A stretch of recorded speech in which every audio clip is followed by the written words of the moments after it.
Our response time, as you saw, is like 2 minutes, 3 minutes. We're pretty close to everything.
Hey guys, welcome back to PintheQ Productions, PintheQ Podcast. We're here in Pelham, New York, which is in Westchester County.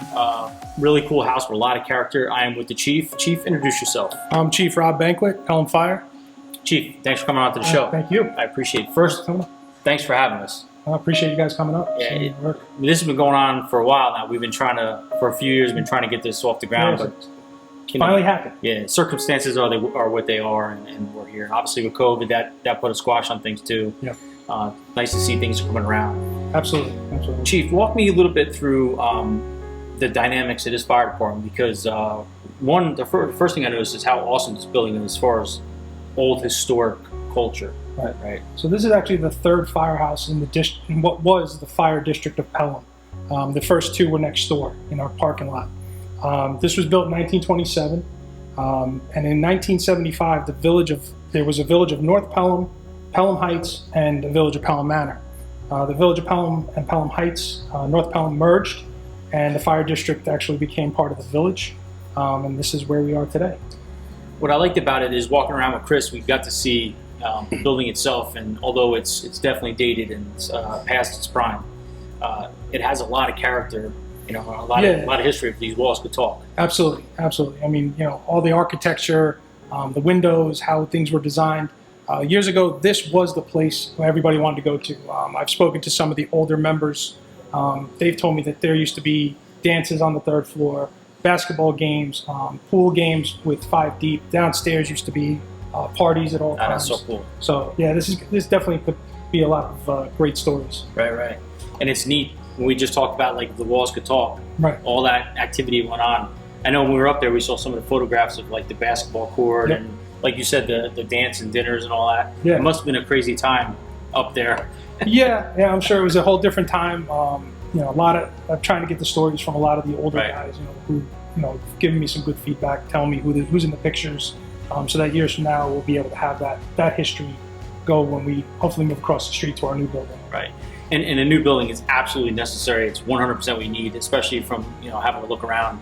It's definitely needed. Yeah, we're in tight quarters here. The bays are double long. The trucks that we have are the only ones that'll fit in these doors right now without just doing major work. Right. So the hope is we move across the street, a little more modern building. We can get a little bit bigger, newer fire trucks, and actually utilize some of the trucks that are behind a little bit more than we can now. Oh, absolutely, yeah, and actually save a little money because you're all the custom work to get the trucks lowered. Yeah. A lot of people don't realize the cost that's involved in that. Right. So that's definitely a benefit to the city as well. Right, and the fire department when it was here, it had been a volunteer combination department. There were 9 paid firemen originally. The job has changed now. The volunteers unfortunately have gone away due to commitments of time. We're now 19 career firefighters. That includes myself. And we have 3 on duty at all times. It's an officer and 2 lieutenant and 2 firefighters. Talk to me a little bit about because in speaking to some of the members here, you've kind of come all the way up. Talk to me about that. Yeah, I had 2 uncles that were volunteers here, and then one of the uncles actually became a paid fireman back in 1987. So as a kid, I lived 2 blocks away. When the fire horn would go off, if I was able to get out in front of my house, they would pick me up and take me to calls. Oh, that's awesome. Or I would ride my bike, kind of just go buffing it. So that kind of got me into it. And everybody would always say, what are you going to be when you get older? I said, I'm going to be a fireman. Yeah, okay. We always say that. Right. I was lucky enough to follow my dream. In 1998, I should say 1995, I became a volunteer here. I was a volunteer for 3 years, and then became a paid fireman in 1998. Became a lieutenant in 2011. Became the first captain here just last year in March, right before the pandemic hit. So that was kind of a interesting way to get introduced to my new position. Absolutely, a lot more responsibilities. Yeah, it's like getting thrown right into the fire. No pun intended. Like now you have a pandemic to deal with. Right. And not knowing what was going to happen tomorrow, what was going to happen the next day. Right. And then subsequently, the current chief at the time, who was our first paid chief, decided to retire in May of this year, and I became the second full-time chief. Wow. So now you're like, okay. Yeah. All these new challenges right after another. Right? Yeah. Kind of come full circle. But I've had a great bunch of guys that have led me through my career and have given me the tools to get where I am today. And I think I've been set up for, a lot of success. And my hope is, as the chief, to kind of give that back to the guys, under me. And I got a great group of guys. And that last statement is what matters. I mean, you trust in the people that work for you, they trust you. I mean, that's how this works. I mean, it all starts at the top, especially with good leadership, which obviously that's going on here. Yeah. I mean, you hear most chiefs tell you, I've heard a few guys talk about it, when you're on the truck with the guys, they trust you because you're on that truck. They know you. Now I'm taking that step away from being on the truck. So now I'm the one that has to make those decisions on what we're going to do a little bit more, and trust my officers. And I have a great group of officers that they're ready to go, and I know they're capable and they're good. Absolutely. So, what was like for you? Tell me on a personal level. What it was like for you to get made? Initially you made lieutenant. Like, that's a big deal, right? And we don't often talk about those little successes. Talk to me about that. So for me, I was a young guy. We never had officers here. We always had volunteer chiefs, volunteer officers. So the village at the time decided to make originally 2 lieutenants. Our union asked to make 4. They agreed. So 5 of us interviewed for the positions. And we went through the interview process. They only made 3, and I wasn't accepted at the time. And I understood, they kind of talked to me about it. And so I kept working hard. I worked with one of the guys who did become a lieutenant. He actually kept me as his driver on the engine because we transitioned. We used to have a firefighter on the rescue, a firefighter on our ladder, and a firefighter on our engine. We made the officers. We actually went to 1 officer and a firefighter on the engine, and one firefighter on the truck. Gotcha. So I became his driver, and that was a lot of responsibility here in Pelham as the MPO. You may be communications, you may be stretching lines, you may be putting a ladder up. So there's a lot of trust in that for me. So it helped me kind of mold myself and position myself to keep working. Then I finally got promoted in 2011. Yeah, and that's another huge accomplishment. Yeah. But it was good, but it took a lot of work. And that's the thing. It's like you never stop working. You never start learning. You never stop learning. every day. If anyone comes into this job thinking that they're done learning, they're done with the job, really. Yeah. It's every day is something new. Right. You know, like I said, as becoming the captain in the pandemic, you know, that was things none of us knew. There's no playbook. No, there's not. Right. We made it on the fly. Right. And, you know, everything was, you know, phone calls and figuring out things. So it was good experience to position me for my next role as chief. What do you say as the fire department chief to your residents, to your city? What do you say to them? You know, we want them to be safe. The best part is I grew up here, so for us, I think it actually brings a great piece into our job.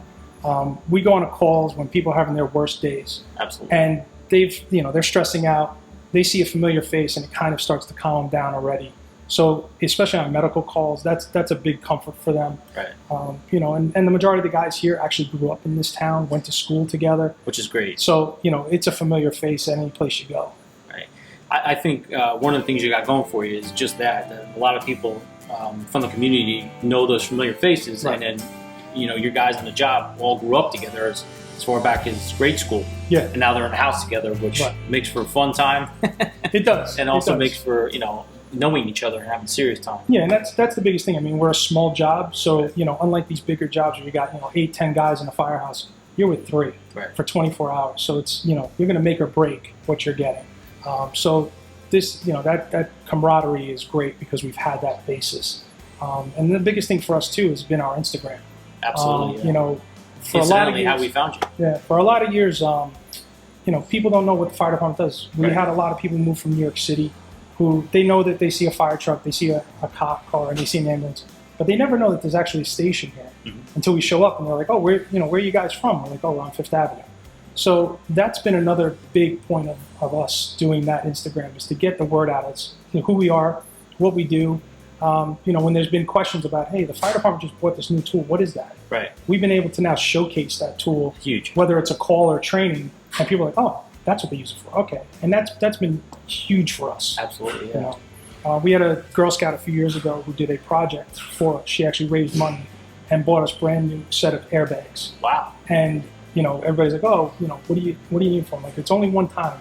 And subsequently, shortly after she got them, we wound up using them at a call, and I told her, I said, see, there you go. Yeah, this is the reason we need this equipment. Right. And that's huge. You had a Girl Scout. That's pretty cool. Yeah, yeah. And I think that really ties in your community.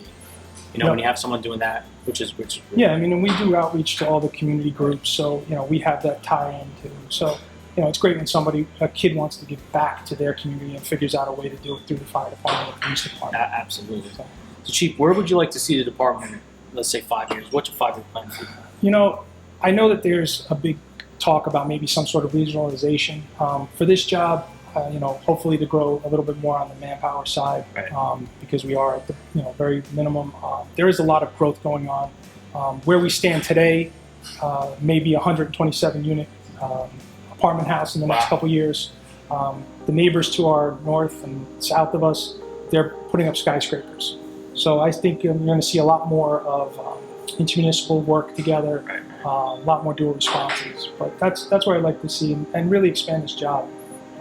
You know, we've come where I said we had no officers to lieutenants, captain, chief, and I want to keep that going. You know, keep the guys motivated to keep moving up.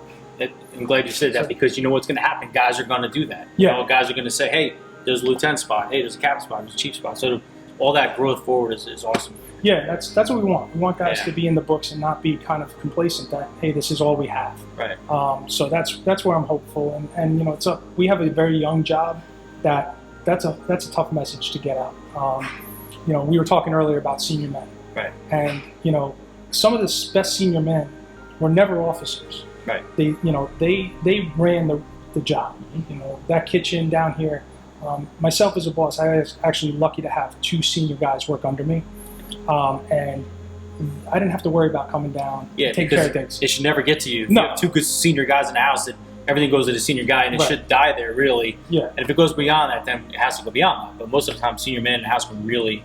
Right, and that's what that's what we want to see in some of these young guys, because now you're transitioning to where a guy with 10 years on the job or less is now your senior man. Right. So a lot of what the stories and training the senior men had now are coming out of your guys with 10 years or less. So they have to, figure things out a little bit more, and they don't have that experience. Right. That's the one part that everybody will tell you, well, I don't have the experience. Right. Okay, well, by doing, reading up, you guys have done a great job putting information out. There's a ton of guys out there doing great work that put stuff up and, give a little tip here, a little tip there.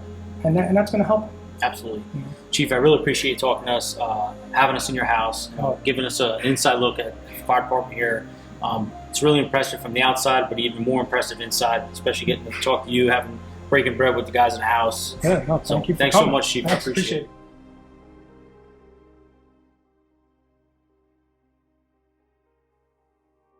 So my name is Julian Kaiser. I'm a retired member of this department. I retired as a fire lieutenant back in 2013 after almost 33 years of service. Nice, bro. Real nice. Talk to me a little bit about what it was like for you to get on the job here in Pelham. What was it like? Well, I'm going to back up a minute. My father used to be a fire district here.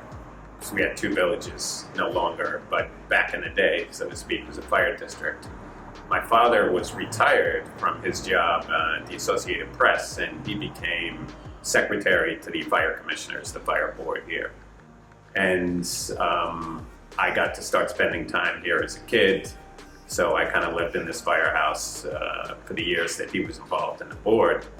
And then when I became old enough, I became a volunteer back in 1974. Wow. And did my 6-7 years until I got appointed to the job in 1981. So I was born in 75. So you've been doing this a while. Yeah. Right? Good for you, bro. So as a kid, seeing your dad in this house and literally being a kid running around, tell me what it was like for you to actually get on the job. It was like a lifelong dream, really. When I was younger, I was never certain I would actually do it. And I was actually working in the city at the New York Daily News at the time, back when newspapers were popular. Right. And I had taken all the tests in Westchester for all the different jobs, but had the residency here in Pelham. And got the call one day that, my number was up, so to speak. And came in for an interview and got a call back the next day, and was the then chief of the department, and he said, if you want the job, it's yours. And you didn't hesitate. I was a little tongue-tied for a minute just because, I felt like it was a life-changing moment. Absolutely, and it was. It was. It was, right? So people often refer to it as hitting the lottery. Yeah. When you get that call. So talk to me a little bit about what it was like when you got on the job here. You see what it is now. Right? Yes. How different was it when you got on the job? It was very different. Job's fully career now. It was a combination department when I became a volunteer, obviously, when I got on the job. The volunteers were still a major, part of the force here. And it was just different. And the guys that were on the job here, many of them had been here, 20 years already. And it was kind of like a regime that was about to end. And myself and a fellow by the name of Louis Raffio both got hired here at the same time. And that kind of, over the next couple of years, started the ball rolling towards kind of a different direction. What do you feel like the fire service means as far as the history and keeping tradition alive, keeping culture alive at a house? And just looking around here, this house has got a lot of years on it, right? Yes. Talk to me a little about what it means to you as far as the history of the fire service and keeping tradition alive. Well, it's important.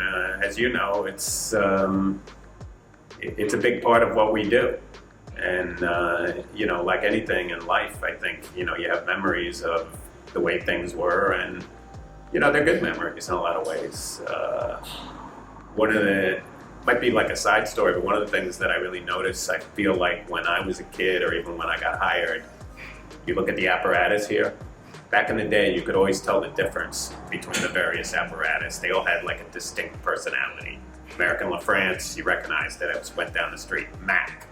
Maxim, all these different rigs that went by, and now you can't tell the difference. Right. One goes by, you can't tell. I don't know what that is. Is that a Seagrave? Is it Barara? Right.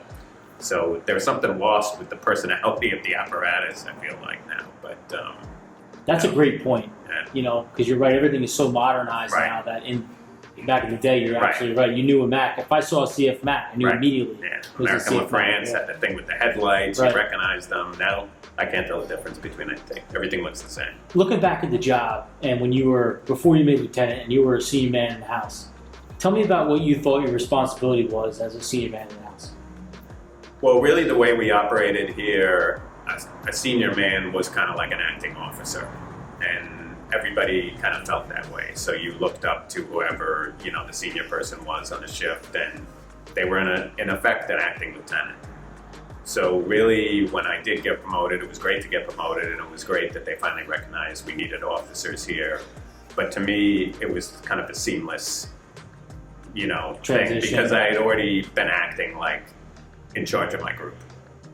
Would you say when you were on a job compared to now that we've lost some of the family aspect as far as doing everything together outside of the job? Or do you see it as the same today? Well, you got to remember, I've been out now since 2013. I mean, I still come down here a lot. I live an hour away, but I still come down here a lot and socialize with people. When I was still working here, I think we did a lot of stuff together, and I can't really speak for these guys now, but whether they do or not, I'm not sure. But I still come down to visit, and it really is like a family in a lot of ways, and I definitely miss that kind of culture, Right. the firehouse kitchen and all that stuff. Talk to me about what the fire service means to you. You personally, what does it mean? Well, it's kind of like a calling, really. It's just like the priesthood, or it's something that it's not for everybody. You got to be a little crazy, actually, I think, to do it, and but it's the most rewarding career you could ever imagine. For you, we talk about the word rewarding, and it literally brings me to my next question, and that is, what has been the most rewarding part of this job for you? Looking at 33 years on the job, long time, right? So that's a hard question to ask you for one thing that was rewarding. But what comes to mind? I don't think there's any one thing in terms of like an incident or anything, but the one thing that was very rewarding took place over the entire time I was here. And that was the kind of transition of this place from the old days to what it is now. And we just had a great group of guys that, really got involved in union matters, and we worked hard off the job. We all became EMTs. We got involved in emergency medical services. We had a couple of very difficult contract negotiations where we had, not gotten a pay raise in like 3 or 4 years. And, we fought our way through it all and started to make the job what it is today. We made it much better than it was when I walked through the door. What a humbling thing to say, that your greatest memory of the fire service for you was watching the place grow and the transition of the department. So Yes. I applaud you for that. It's a great answer. So before I let you off the hot seat, tell me what it's like to be retired, because we don't often ask questions about being off the job and being retired. Walk me through it. What's it like to be retired and be on the outside looking in now? It's different. It's interesting as an officer, I kind of feel like once an officer, you're an officer for life. I feel like if I was walking down the street right now and, smoke was coming out a window or something, I'm still an officer. I would still be looking, for like the safety, or, the wheels would be turning. What do I need to do, But, you are on the outside, and I miss a lot of things from the job, but I don't regret leaving. It's a young person's job. I left at 58, and, a job like this where you're just working with 3 or 4 people, you really need to be in physically good shape and be able to, handle a lot with a small crew. So at the time I decided to leave, I just started to feel like it was time. It's a young person's job, and, if you're in a bigger job, New York City, where you're working with 40 other people on a first alarm assignment, maybe a little longer. Right. But when you're working with 3 people, you know it's done. And each and every person's counting on you. Yes. Yeah, absolutely. If you had one opportunity to say something to the guys you used to work with, whether they're with us or they're not with us, what would you say? I would say if you really want to enjoy your career in the fire service, it's not just while you're here. Even when you go home, you should be doing stuff for this job, helping out the union, or learning, or reading Fire Engineering magazine, or meeting with other firefighters from other jobs. And it doesn't end when you walk just because your shift is over. Absolutely right. Brother, I appreciate you talking to us for a little bit and telling us your story. No problem. Thanks, pal. All right.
Hey guys, welcome back, Pelham, New York, and we are here now with the lieutenant, and we have been trying to do this for a while.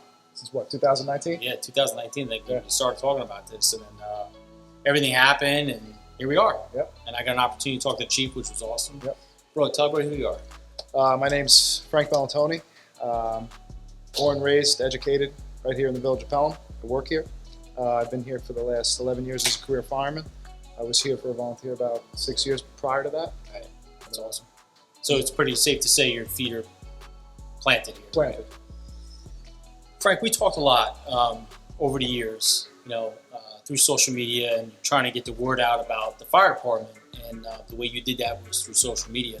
Talk to me a little bit about what that journey was like for you. So we started, when I started here, there was a Facebook page. It wasn't really active. The guys were putting some important information out. It wasn't like it is today, where everyone's consistently in everyone's face. And through the years from being here, I noticed that nobody really knew what we did here. The residents, other jobs, nobody really knew what Pelham Fireman actually did. So from there, I noticed there was a need for it. And it's, in my opinion, having a social media page for your department or EMS agency, police department, it's the best free advertisement that you can have. Yeah, absolutely. Would you say it's paid dividends for your department? Yes, it's definitely changed the perception of us a little bit, amongst other jobs, definitely changed amongst the residents. And, even incoming administration, we do change officials every 2 years here. So some of them already seen us out there, like our page, follow our page, and kind of know a little bit about what we do on a daily basis, which kind of helps us to educate them once they get here. LT, talk to me a little bit about some of the new technology you have here at the fire department. So some of the newer stuff that we're carrying every day on the rig, we have the new battery-powered Hamacho tools, which are a home run. We have a newer airbag system that was donated to us, which is a home run. We're slowly advancing into, the drone world a little bit. We do have a thermal imaging unit that we're slowly working on getting out there that we talked about. We have used it. We've used it probably 4 or 5 times in the last year, successfully. Now, you're one of the first in the area that got the drone, right? Talk to me about that. It was us and one other fire department. The police departments were a little bit ahead of us on it, and which is kind of a good thing because we all talk about it. So I consistently keep in contact with all the pilots that are using this technology. Fire, PD, we're kind of all one little community because the technology hasn't hit here yet fully. It's here, but it's really not out there. It's not getting used every day. So we were fortunate enough to start a program. It's still building slowly. It's technology. Right. You buy something 2 weeks later, It's outdated. Yeah.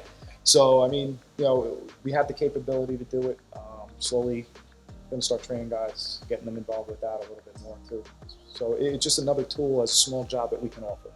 Now, you downplayed that quite a bit. The fact you have a drone here because there's not a lot of fire departments that are operating a drone. Walk me through your need for the drone and why you felt that the drone would help benefit your department.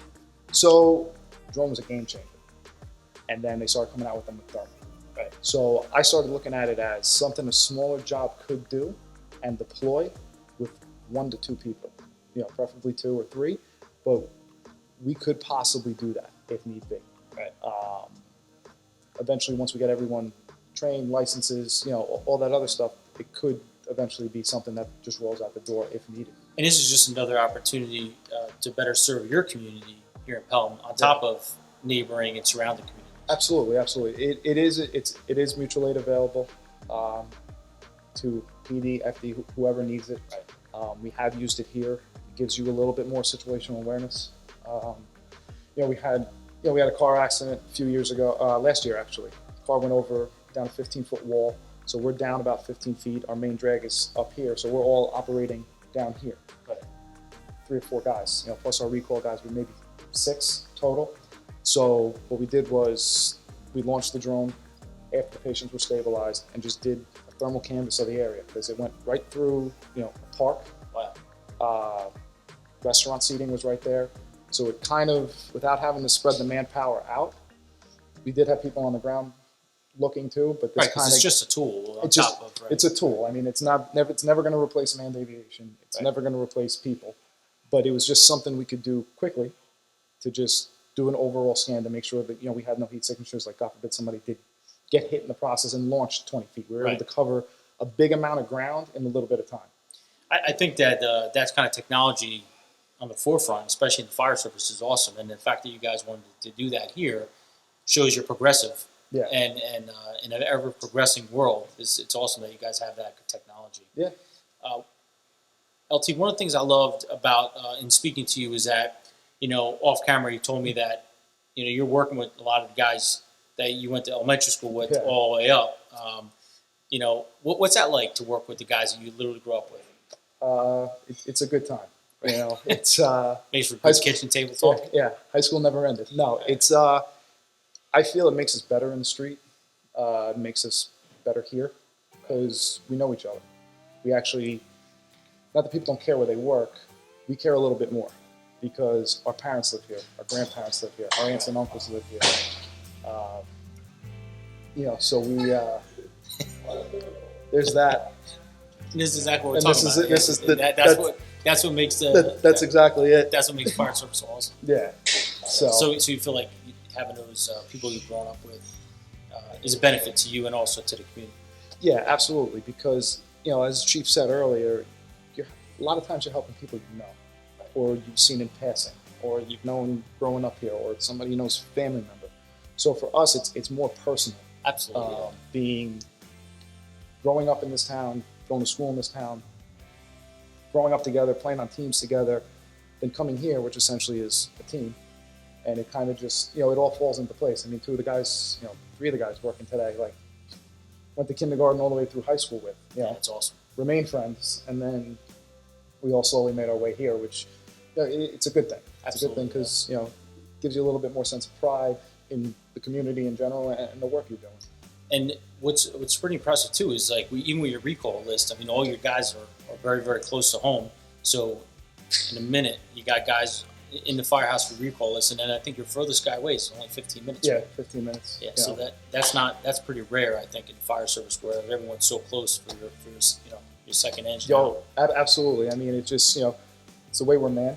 Our minimum's 3, so we rely on those guys coming in and getting just even being relief on the line, right? And I've done it.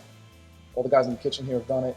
It's you're there by the time guys are ready to come out. I mean, hopefully, hopefully guys are available. Makes you know you got people behind you, right? Yeah, I mean, but we have group chats, all the messaging apps for we use the IAR and stuff like that, and the message gets out there. You have guys calling here. It happens, and it happens pretty fast. You'll get 10 guys here within 10 minutes if needed.